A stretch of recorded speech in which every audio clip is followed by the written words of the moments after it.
और इस पर अधिक जानकारी के साथ सनुज शर्मा हमारे साथ मेरठ से लाइव जुड़ चुके हैं। सनुज, आपसे जानकारी चाहेंगे कि जिस तरीके से आज पीएम मोदी का जो मेरठ का दौरा बताया जा रहा है, किस प्रकार की तैयारियां फिलहाल उनके आने से पहले ही कर ली गई है?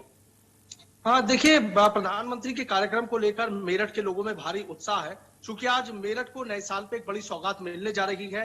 मेजर ध्यानचंद खेल विश्वविद्यालय का प्रधानमंत्री नरेंद्र मोदी शिलान्यास करने जा रहे हैं। 11:30 बजे वो मेरठ पहुंचेंगे और यहाँ मेरठ कैंट में उनका जो हेलीकॉप्टर है वो उतरेगा, लैंड करेगा और उसके बाद वो सीधे यहाँ से सिद्धपीठ औगरनाथ मंदिर पहुंच जाएंगे। ये औगरनाथ मंदिर जो है 1857 की क्रांति का सबसे बड़ा उद्गम स्थल माना जाता है। तो सीधे प्रधानमंत्री यहाँ आएंगे, क्रांतिवीरों को नमन करेंगे, बाबा आदिदेव महादेव को जलाभिषेक करेंगे। यहाँ मंदिर के दर्शन करने के बाद वो सीधे यहाँ से शहीद स्मारक पहुंचेंगे और यहाँ पर अमर जवान ज्योति पर भी जाएंगे प्रधानमंत्री, और जो म्यूजियम है उसको भी प्रधानमंत्री देखेंगे। कुल मिलाकर देखा जाए तो प्रधानमंत्री ये बताने की पूरी कोशिश कर रहे हैं कि 1857 की क्रांति का जनक रहा मेरठ उनके लिए कितना अहम है, सरकार के लिए कितना अहम है। यहाँ जो प्रधानमंत्री का कार्यक्रम है उसके बाद वो सीधे यहाँ से सरधना के सलावा पहुंच जाएंगे और सलावा में मेजर ध्यानचंद खेल विश्वविद्यालय का शिलान्यास करेंगे, जो 700 करोड़ रुपए की लागत से बन रहा है।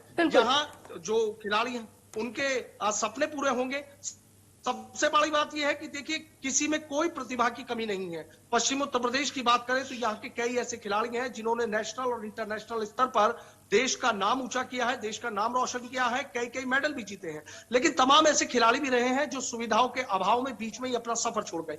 ऐसे खिलाड़ियों के लिए ये मेजर ध्यानचंद खेल विश्वविद्यालय उम्मीदों की नई किरण लेकर आएगा। बिल्कुल सनुज, जिस तरीके से मेरठ को ये कहा जाता है कि क्रांतियों और खिलाड़ियों का ये शहर है, ऐसे में जो बड़ी सौगात आज पीएम मोदी इन तमाम लोगों को देने जा रहे हैं, साथ ही खिलाड़ियों की अगर हम बात जब करते हैं तो ऐसे में खिलाड़ियों के लिए भी बहुत ज्यादा उत्साह का माहौल देखने को मिल रहा है। तो इसके बाद से, क्योंकि अभी तक तो ये था कि मेरठ में इस तरीके की कोई व्यवस्था खिलाड़ियों के लिए नहीं मुहैया कराई जा रही थी, तो ये कितना बड़ा एक हम इसे सक्सेस के तौर पर देख सकते हैं कि अगर खिलाड़ियों को मौका दिया जा रहा है तो आगे और इससे क्या कुछ फायदे हो सकते हैं? देखिए, बिल्कुल आपने सही कहा कि देखिए, कह सकते हैं कि ये मेरठ का एक दुर्भाग्य था कि सबसे बड़ी बात यह है कि यहाँ पर स्पोर्ट्स का हब है। कई ऐसे यहाँ के खिलाड़ी हैं जिन्होंने इंटरनेशनल स्तर पर नाम रोशन किया है, लेकिन कई ऐसे भी खिलाड़ी हैं कि जो सुविधाओं के अभाव में कुछ नहीं कर पाए।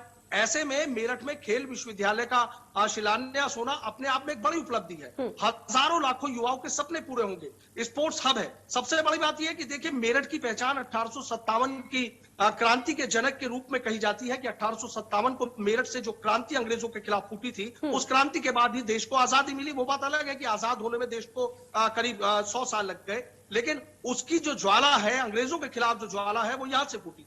अब तक मेरठ की पहचान क्रांतिकारी शहर के रूप में होती थी, लेकिन अब मेरठ से खेल में भी क्रांति होने जा रही है और शायद इसीलिए प्रधानमंत्री ने मेरठ में मेजर ध्यानचंद खेल विश्वविद्यालय का जो शिलान्यास है आज वो करने जा रहे हैं। देखिए, सबसे बड़ी बात यह है कि मेरठ के सलावा में जिस जगह ये 700 करोड़ रुपए की लागत से खेल विश्वविद्यालय बनने जा रहा है, उससे कुछ ही दूरी पर बागपत है और बागपत के कई पहलवान, कई इंटरनेशनल शूटर ऐसे हैं कि जिनके निशाने अचूक हैं और कई गोल्ड मेडल लिए हैं। उससे कुछ ही दूरी पर हरियाणा लग जाता है। ये जो सलावा है ये मुजफ्फरनगर विधानसभा का एक क्षेत्र है और मुजफ्फरनगर से कुछ दूरी पर ही उत्तराखंड की सीमा शुरू हो जाती है। तो जगह का चयन बहुत बेहतर किया गया है ताकि उत्तराखंड के हरियाणा के जो खिलाड़ी हैं, आसपास के पूरे पश्चिम उत्तर प्रदेश के खिलाड़ी हैं, उनको आने जाने में कोई दिक्कत ना हो, सीधे वो खेल विश्वविद्यालय तक पहुंच जाए।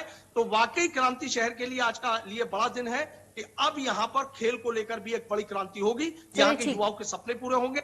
प्रधानमंत्री नरेंद्र मोदी भी यहाँ पहुंच रहे हैं। यूपी की राज्यपाल आनंदीबेन पटेल यहाँ पर पहुंचेंगी। मुख्यमंत्री योगी आदित्यनाथ पहुंचेंगे। केंद्रीय मंत्री जनरल वीके सिंह है, केंद्रीय मंत्री डॉक्टर संजीव बालियान है, तमाम मंत्री, तमाम वीआईपीज हैं और 75 जिलों से करीब 16,000 से ज्यादा जो खिलाड़ी हैं वो यहाँ पर पहुंच रहे हैं। प्रधानमंत्री 32 खिलाड़ियों से सीधा संवाद करेंगे और उसके बाद जनसभा करेंगे। चलिए, बहुत धन्यवाद आपका, तमाम जानकारी हम तक पहुंचा।